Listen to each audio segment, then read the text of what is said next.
Yokoi and the Parno Gry. There was a traveler boy called Yokoi. He lived with his large family in canvas tents. Yoki's grandmother Elijah loved buying and selling horses more than anything else. His grandmother, the Huri Dai, was skilled at selling and respected for her wisdom. There was no work to be had in early spring, so the whole family made things to sell. Yuki's sister Serafina made the most beautiful paper flowers, and Yoki carved fine wooden spoons. Time for us to move on, Yoki's dad would say. When spring turned into summer, let's get packed up. Shabbies. Mother would smile, excited to be moving again and following the old trading ways. Everywhere they stopped, Yoki's father mended pots and pans, and sharpened tools and knives. Yuki loved to sell the spoon he had made. It gave him the chance to talk to all sorts of people, traveling folky and settled folk, and to listen to their stories. In the later summer and fall, the family picked fruits and vegetables for local farmers, saving money for the winter when work was scarce. The family would gather around the fire every night to tell stories. Everyone agreed that Yoki told the best tales. He would retell the stories that he had heard from the other people, mixing them up and adding bits of his own. Every year, they all looked forward to the horse fairs and other festivals. Serafina would swap her flowers for jewelry. Grandfather Elijah would buy and sell horse shopping, then for a good price. Best of all, the Furry Dai would lead them in the dancing each night. One year the summer was wet and the harvest was poor. Many of the crops just rotted in the ground. Even Farmer Tom had no work for them. Sorry, but since we got these new machines, I don't need so many extra hands, he said. Perhaps next year, if you learn to drive. We need that money, said Father. How will we survive the winter without it? Let's move on, suggested Grandmother. There will be some work on trade in the next town. But when they reached the usual camping ground, they found it had been fenced off. Father looked grimly at Grandfather and Grandmother. We can't stop here. The Furry Dai nodded. We'll have to go on. It's not much, but I know a place of old where we can stop. The family finally set up camp late that night on a tiny patch of wasteland. They built a blazing fire, and Yokoi decided to tell a story from his dreams to cheer everyone up. He told of a Parno Gry, a powerful white horse with wings who would fly into camp and take him away. When I am on the Parno Gry, I can see lands where fruit hangs heavy on the trees. There's plenty of work, harvesting, and everyone can eat their fill. Huddled in their blankets, everyone felt the warmth of the sun on their skin and forgot their hunger. The patch of wasteland was bare and scruffy, but the family had nowhere else to go for a while.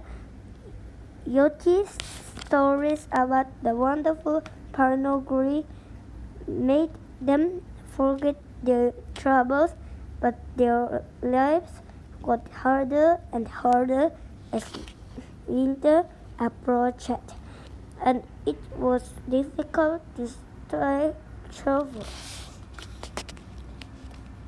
The next day brought another disaster. Belgi's sleeping. Serafina panted. She's gone lame. This was bad news. Bessie was their best horse. I'll take her to Farmer Tom, said father. He'll look after her for the price of her food. He's a good man.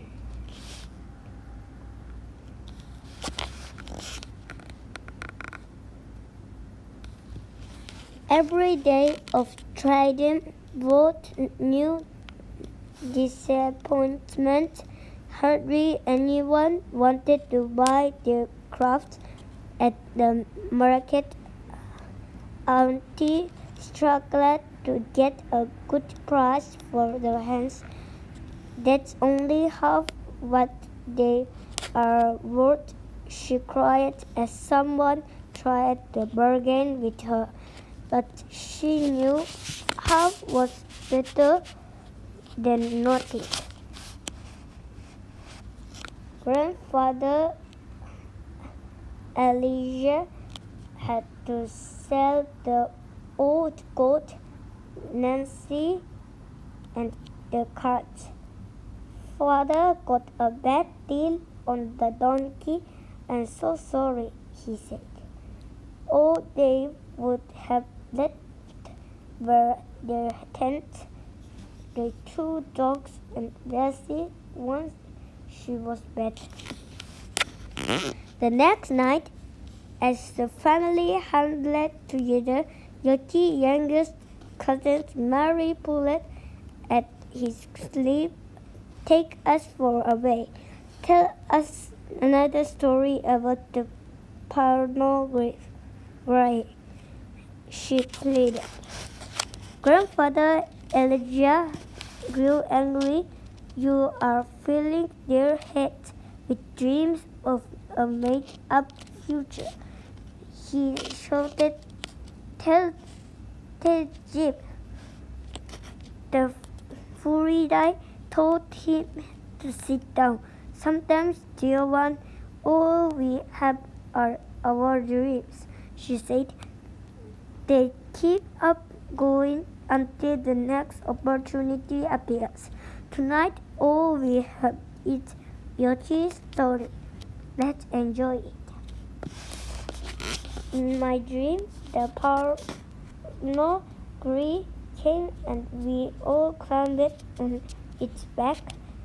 It soared beyond the clouds to a fine land As we flew low, we saw a bustling market with folks like us, selling strong handmade furniture and a great crowd of people buying their goods. With this hopeful image in their minds, everyone forgot their troubles and fell into a happy sleep. A cry woke the family. Yokoi was shouting, "It's coming! It's the Parno Gry!" Everyone ran outside. In front of them stood a huge white horse with steam coming out of its nostrils. Just as Yokoi had dreamed, the Parno Gry planted itself to the ground. The family hastily packed their tents and the few belongings they had left, all of them, along with their dogs, climbed onto the Parno Gry's powerful back. Running faster and faster, the Parno Gry soared up into the night sky. The adults were afraid, but the child looked down in wonder as the cold, dark land disappeared below them. After a while, the Parno Gry landed again. The air was cold, but trees and rocks provided shelter, and a stream ran gently through a clearing. Some large foreign trees meant there would be plenty of firewood. There would be enough left over to make furniture too. "Let's get the tent up," said Yokoi's father. "Shabby, take a look around," Grandfather called. "See what else this land can provide. Look. Jantina had come across a wide garden with apples still hanging on the overgrown trees. "Over here." Absalom had dug into the fine, crumbly soil to find it full of varied treasure potatoes. That evening, they lit a fire and danced for joy. They cooked the first good meal in a long time, and the delicious scent filled the air. The Parno Gry came over to Yokoi. It was time for it to go. "We cannot thank you enough," Yokoi said. He stroked the animal. "You have shown us a new and exciting future," Yokoi whispered a final farewell. Then they all waved goodbye as the Parno Gry rose up and out of sight. To this day, generations of Yokoi's family believe that as long as they value children's imagination, the Parno Gry will inspire them with new ideas and possibilities, even in their darkest hour, just when they needed them most.